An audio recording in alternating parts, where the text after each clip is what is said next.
Good evening, everyone, and welcome to another round of sound. This is the #1 Cochran Sports Showdown. I'm Bob Pompeani. Inside little joke here. I'm sorry, Mark Cabali. We'll see you next week. We'll talk more about that next week. In the meantime, man, we have a lot to get into, including the Pirates and whether or not Major League Baseball should bring into play this automated ball to send strikes challenge system they have used in spring training. Should it be next year during the season based on what happened in San Diego? But the #1 topic tonight on the #1 Cochran Sports Showdown will be the Steelers, because it's OTA season. We've already seen 3, and we have 3 more coming up. Here to discuss your panel, we have Will Graves from the Associated Press, Mike DeCourcy, The Sporting News, and Andrew Fillipponi from 93.7 The Fan. So, Will, I'll start with you here. Happy birthday, Wanda King. Shout out. We got to get it out of the way. Got to get that out. All right. I got my apology. You got your birthday. All right, we're good. Wanda's getting more airtime than Cabali. Oh, sorry, Mark. That's an inside thing. Anyway, let's talk about #1. The quarterback situation hasn't been resolved. A lot of people suspect it will be resolved this week, heading into next week, because minicamp is right around the corner. Do you think it will be, or do you think it's going to drag on even more? I think it's going to drag on even more. I was there Tuesday, Wednesday, Thursday, and we have all the veterans that are there. Not all of them were there. DK Metcalf wasn't there, but he had been at the facility, right? Some of the other vets had not been there. But, let's remember the Steelers signed Trubisky, the second free agency started. They signed Russell Wilson and got Justin Fields, and those guys were there the first day. The importance, and everybody talks about the importance of being in the offense, right? If you're Aaron Rodgers, what's the difference between skipping the second week of OTAs and the minicamp versus showing up? What's the difference? At this point, you weren't there on the first day, so it's almost, to me, it doesn't even count, right? So I see it just sort of dragging on until training camp, to be honest with you. Well, here in Pittsburgh, it's kind of played out. It's either going to happen or it's not, and most of the people seem to think it's going to happen. But here's the thing. Do you? I assume, based on the people who know more than I do. Right. But every day, it's a big topic on the national shows, and Aaron Rodgers loves being the big topic on the national shows. I don't think he's in any hurry to get out of that circumstance. If he was really serious about trying to make the Steelers a better football team, we'd have a resolution by now, and he probably would have been here last week, or at least we'd know he was committed to be here this week. Because he has no familiarity with the particular offense he's entering or his teammates, a very minimal familiarity from a few workouts here and there. So I think he's much more enjoying the spotlight than he's concerned about making the Steelers great. Every quarterback that is believed to be his team's starter went to OTAs, was there for day one. He is the only one. Josh Allen got married this weekend. He won the MVP award. He was there for the first day of voluntary workouts. Okay, the guy's first priority is not football. I don't know how many times we have to say it or vocalize it. Tom Pelissero said something Friday that I thought for sure was going to blow up and didn't. He said that Rodgers has not given the Steelers the affirmative that he's going to be there at any point. And Pelissero has an unbelievable relationship with Omar Khan. So I'm probably 60-40 he's going to be there, but I don't think it's a slam dunk. It wasn't 60-40 several weeks ago, right? You were more of a 90-10 Well, I was of the I'm going with what Mike said. I mean, it just seems like everybody around the team believes he's going to show up. But what are they basing that on? The fact that he has the playbook, the fact that his meeting went well. I mean, he has not said, I'll be there by this date or anything like that. So I think he's still leaving them in the lurch. And I'm not going to say for sure, given the guy's personality, that it's a slam dunk to happen. What happens then if he doesn't, Will? And who takes the blame for this?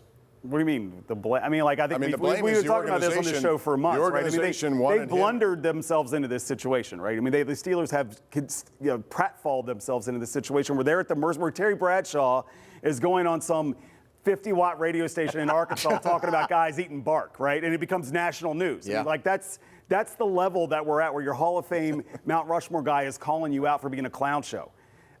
So it doesn't end. I mean, and who's in the lurch here? Poor Mason Rudolph, who comes out and talks to us on Friday, and you could have changed the names, and it could have been 2022, it could have been 2023, it could have been 2018 and 19. The same stuff. Mason is the person. If you're alone, Mason is on the other end of the "you up" text for the Steelers, because he is the one that they call when they they need somebody.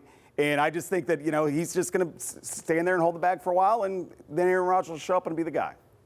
Well, to me, I wouldn't necessarily call it a blunder. This was a strategic decision they made, and I think it was a bad one. You think it was their plan A from the beginning of the offseason? Oh, I think that they made a strategic decision at the point where they looked at what the offers were or what the requirements were to sign Justin Fields. They didn't get outbid, for goodness sakes. I mean, there was no reason they couldn't have come up with the Justin Fields money or certainly the Russell Wilson money. At a certain point, they said, no, we think this is a better choice. I don't think any of us agree with that. And the only way we ever get proven right or wrong is if he actually gets onto the football field. But I don't know whether that happens or not. And I do know that if it doesn't happen, then they will have lost a lot of time, a lot of cachet with their public. I don't know that it was worth that gamble. I think it's a really strange hill for Tomlin to die on. And I think the worm is already starting to turn for him nationally. And I think if this Aaron Rodgers thing blows up in his face, he's going to get more criticism than he's ever received from people who cover the NFL on that level.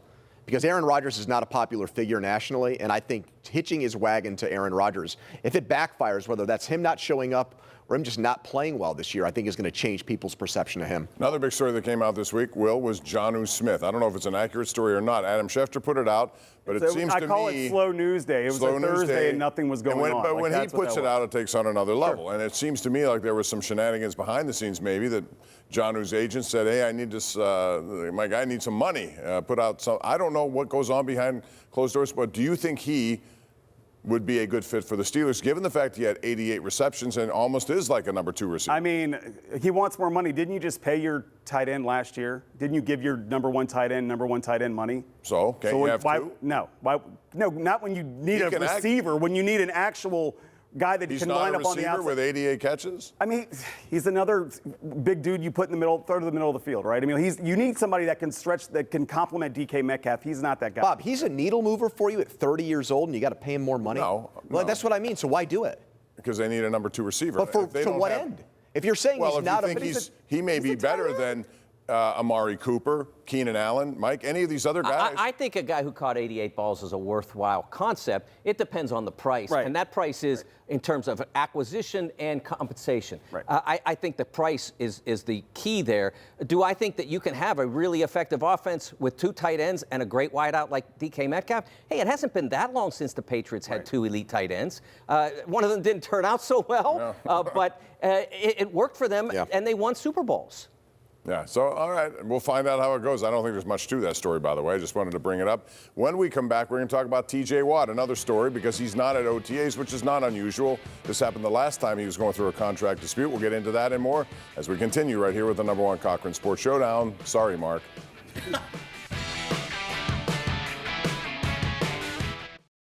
All right, welcome back. Still talking about the Steelers. OTAs, 3 more to go, and then minicamp, and then a break before you head up to July at St. Vincent College. Andrew Fillipponi, I want to ask you about T.J. Watt. He's not there.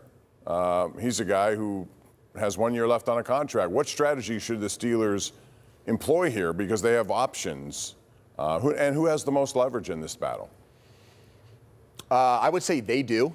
I wouldn't say they have a ton more than him, but I think they do hold some cards. I mean, look, his issue is Myles Garrett, who he loathes with a passion, got $40 million a year. And he takes it extremely personally. Anyone who thinks Myles Garrett is better than him, he blew off the NFL awards last year because he knew Garrett was going to get Defensive Player of the Year. So we know there's no love lost there. By all accounts, I think the Steelers will get there, but they don't really make things happen early in off seasons. It's usually like a 11th. And the last time it went all the way into September. Yeah, so I personally would not do it, but I think they will give him the money in the end. More than? Yeah, I think they'll give him like 40.5 or 41. Mm-hmm. Yep. The last time, didn't he then come out in week 1 and just tear the place apart? He did, yeah. Yeah, so And that was his Defensive Player of the Year, was it? I believe. I think it was, yeah. I think that it's not that consequential for him to be signed now. It's something that keeps the news going. But of all the players in America, does he need to be in minicamp even? He's fine. He's going to be in incredible shape. The fresher he is, the better he is. There were some good points made. Paul Zeiss did a column about this, about the end of seasons, how he is at the end of season. Is he wearing out in December, and is that having an impact on his performance? And so I'm not worried about him being out there at all right now. I'd prefer to see him doing the same things in December games that he is in September games. I mean, I think last year we're talking about Cam Hayward, right? Like, that's what we're talking about, whether they're going to give Cam a new contract. And I think I was one of the ones who was saying I love Cam, but, like, I mean, how many 35-year-old defensive tackles get multi-year deals? He took the most team-friendly deal of all time. And there was no guaranteed money right, in that. and he got this is pay me like I'm the best defensive player in the year contract. I mean, the best defensive player on the back end of his prime, right? I mean, like, we could all, like... No, I'm saying I think annually he's going to want to be the highest paid defensive player in the league. As Mike and I were talking about off camera, like, and then somebody will sign, like a week later, will sign a contract for even more money. That's just how it goes, right? So TJ should be wise to maybe take the ego out of it. Right. Because that's just sort of like some guy that's not as good as you or Myles Garrett will be paid more money next year because that's just the way that it goes, right? But Andrew, J.J. Watt, his agent, I think, has been on a lot of publications and podcasts saying that, man, the Steelers missed an opportunity. They should have done it last year. They would have set the market, and then the market wouldn't have been as high as it is right now. Did they miss an opportunity by sticking to the policy? They've got these arcane rules where they won't negotiate with a player that's not a quarterback until he goes into the final year of his contract. And I don't know what it's based on. It's not a league policy. It's their own personal policy. If you have a great player who's willing to sign a year early and you know that it's going to save you money in the long run, I don't know why you wouldn't break your own rule to do that. And JJ makes it sound like TJ approached them and got turned down. So in that instance, I do think it was a misstep by the Steelers not to take him up on that. Probably cost them money, but again, it's not about money. It's not about dollars and cents. It's about percentage of the cap. That's really what all of that matters in these circumstances. And the cap's gone up. So, and it will continue to go up because the revenue continues to go up. So it's really about how much of what you want to do to build a great football team is invested in that one particular player. I'm not really worried about the dollars and cents for that. I'm sure they are. They want to get ahead of Myles Garrett and anybody else. But Mike, I mean, if it's $34 million versus $40, that's a big difference. You know how you can find that money real easily? Not sign Aaron Rodgers. That's true. I mean, for real. Like, I mean, save yourself 10, 15 million, like whatever it's going to cost, and then there's your money right there. So, like, I think they might be waiting for that to see how much that costs before they address TJ. Yeah, and they have every reason to do it because Watt can walk in week one, as you suggested, and play well. So we'll see how that goes. We're going to talk real quick here about the ABS system. Baseball challenge, strike zone. Next year, I would got to believe here this is going to happen. Well, we saw the other night, Henry Davis, it was a clear ball four, changed the complexion of the game, and the umpire was to blame for it. Do you like the system? And I'm talking about a challenge system, not necessarily every single pitch. I like it, but early in the season, Brian Hayes was on the wrong end of one. It was during one of the early homestands, and after the game, I was asking him about it, and because he had experience with the ABS because they used it during spring training. He actually was kind of about it. He doesn't like the way it disrupts the flow of the game, and he sort of likes the human element. And I sit there, because the flip side of this is, Pomp, sometimes the batters get the calls, too. That's the thing. Like he got hosed, Henry Davis got hosed in this one circumstance, but how many strikes are called balls in other circumstances that benefit the batter? So, like, it is not like this. The hitters are always getting hosed. I mean, it's a two-way street, and the players understand that. I believe that I've never been a replay proponent in any circumstance. I'd take it out of all of not just baseball, but all of sport if I were the czar of sports. But since we have it in other elements of baseball, I'm a believer. In football, I believe every call should be able to be challenged if you're going to be able to challenge any. And so certainly balls and strikes, just as challengeable as whether a player was safe or out at second. Well, the only way it becomes something that slows down the game is if you have a human umpire call every pitch and then you overturn it with the ABS. If you just let the robot call every pitch, it doesn't slow down the game. So you want the robot and you know that it's the real strike zone every pitch. So why wouldn't every hitter and pitcher in the league want it that way? It doesn't slow down the game whatsoever, and you know it's an accurate But if you have a challenge reading. system, it only takes 10 seconds to look at a pitch and No, decide but I'm whether or saying if we have the technology to just make it, perfect, why not just use it? It's not like football where if we have an eye in the sky, you could literally slow the game down to 5 hours and review every play. There's no review necessary here if you just use the robot or computer, whatever you want to call it. Personally, I like robot. I want Mike to use his influence in college basketball to get the reviews at the end of games out. I mean, like you should, like you're a big dude over there. But Will, that's not a review, is what I'm saying. If you just use it on every pitch, like they have the box that's up on TV. If it's automatic. But they are like there are some concerns, and I've heard Manfred say this, that the software is still not infallible. I bet they're better than the human umps software. We got to take a break here on that note. That's going to be something we talk about a lot over the next coming weeks and months. When we come back, Pitt, Penn State, Pitt, West Virginia, Penn State, West Virginia. Why not? Next.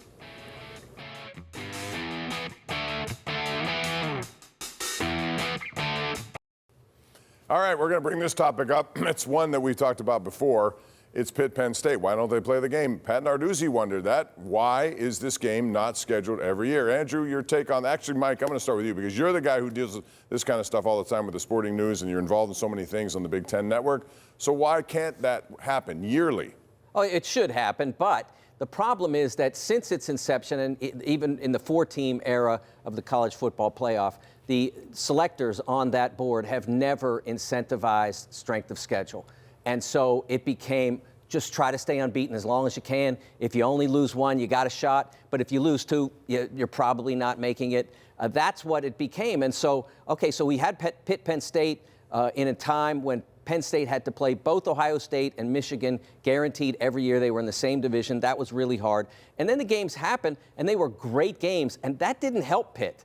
Because it made it more difficult for Penn State, and they could just look at it and say, in the current iteration, they have a much better chance at getting into the playoff if they have a less challenging non-conference schedule and then do well in the Big Ten. So play cupcakes, in other words, right? Yeah, I mean, just to put it bluntly, Penn State's afraid to play Pitt, is what it is. And it's true because Pitt is so much better because the risk is too big. Right, because, I mean, Pitt's not a powerhouse program, but they're so much better than Villanova, FIU, and Nevada. You guarantee 3-0 and try to do what Mike said, and that's try to go either undefeated or lose one in the Big Ten, and you're pretty much guaranteed in the college football playoff. The one time Penn State lost to Pitt, it cost them a trip to the college football playoff. They won the Big Ten, but that extra loss knocked them out. That's why they don't do it. There's another factor here, too, though. Those teams, are you going to go to Nevada and play? No. You're going to go to FIU and play? No. Like, Penn State needs as many home games as possible, depending on how their conference schedule falls, right? So, like, they're going to get their MAC team. They might get their FCS team. Whereas Pitt, I'm sure that Pitt, I bet you if Pat said, you know what, we'll go up there every year. I disagree with that. There is a money factor here. Well, they're here playing at Temple and at Syracuse. So they're not playing every non-conference game at home. They're playing patsies now. That's what he wants to do. I appreciate him calling Syracuse out like that. That's, you know. What? I mean, cell phone here. They're not a good football program other than last year. It is what it is. I mean, that's James Franklin wants to go undefeated in the non-conference. But it's about the quality that Pitt has that could upset them and ruin their plans. I don't know, man. Why does he want to play? Does Pat want to play West Virginia every year? Does he want to play Penn State and West Virginia every year? I think there's a fan component too. People want to see this. It's very popular. Wait a minute. You don't think Narduzzi wants to play the game? Pitt fans want to see this. I don't know if Penn State fans want to see it. Wait, you don't think Pat Narduzzi wants to play the game? You think that's just bluster on his part? No, I'm saying, does he want to play? Every game at State College. Does he think the same thing about West Virginia that he thinks about Penn State? I mean, does he think Pitt should be playing both of those teams every year? I'm sure the fans would think that Pitt should be playing both those teams every year, and that's not happening. 30 seconds. Well, I think it's just logic. I mean, what is the reward for playing Pitt if you're Penn State? A great game that we all remember. Hey, I grew up in the 70s, and so I remember TD, and I remember all those great games. They were phenomenal. But obviously not even everybody on this panel grew up in the 70s. They were great games. It's a great rivalry, but I totally get why Penn State doesn't do it. I wish that College Football Playoff Committee would say, play harder schedules and we'll get you in. But they don't do that. The Men's Basketball Selection Committee does do that, and it's paid off. We got to take a break on that. We got to pay off some bills. When we come back, we're going to talk about the payoff in the NBA and the NHL playoffs. Who's going to win? Oh, sorry, Mark. We'll be right back.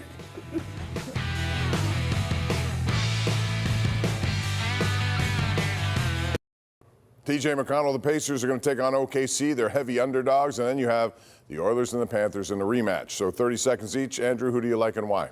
Well, it's going to be Oklahoma City. They're the biggest favorite in the NBA Finals in like 20 years. So I don't think we're going to see a 1975 Golden State Warriors. Mike, you like that one?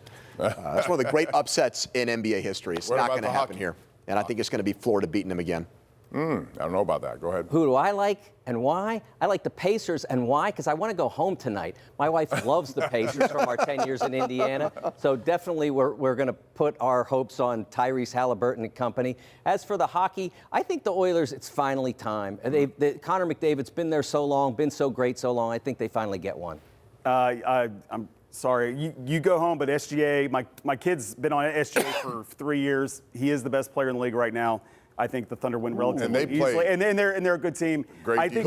They've won 80 games. I think They're the an all-time Oilers. I think team. the Oilers are. I just think they're due. I think do I trust Bob again? I don't know. This time I like. Oilers are clamping down. What they did to Dallas, a very good offensive team, impressed me. I think the Oilers are going to win in 7, so I think they'll finally get a championship there for Connor McDavid.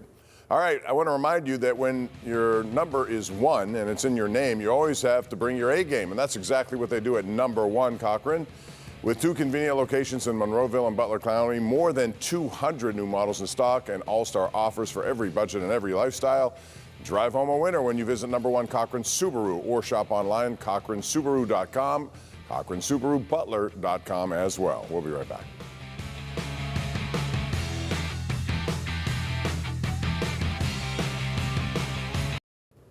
All right, we're out of time. Thanks for joining us tonight. Andrew Fillipponi, Mike DeCourcy, Will Graves. And I have to explain to you, I'm kind of overstaffed this tonight. I had Mark Cabali coming in, so I made a mistake. Mark, my apologies. You'll be on next week, and I will take care of you, my friend. So that's it. You think that's good enough? Do you think Mark would accept that? It's Cabali. It's more than good enough. Yeah. Come on. I don't know. We'll find out. He may not. You'll be here next week, Mark, if that makes you feel better. Don't worry about it. Good night, everyone. We'll see you again next Sunday night when Mark Cabali is here in the house. Good night.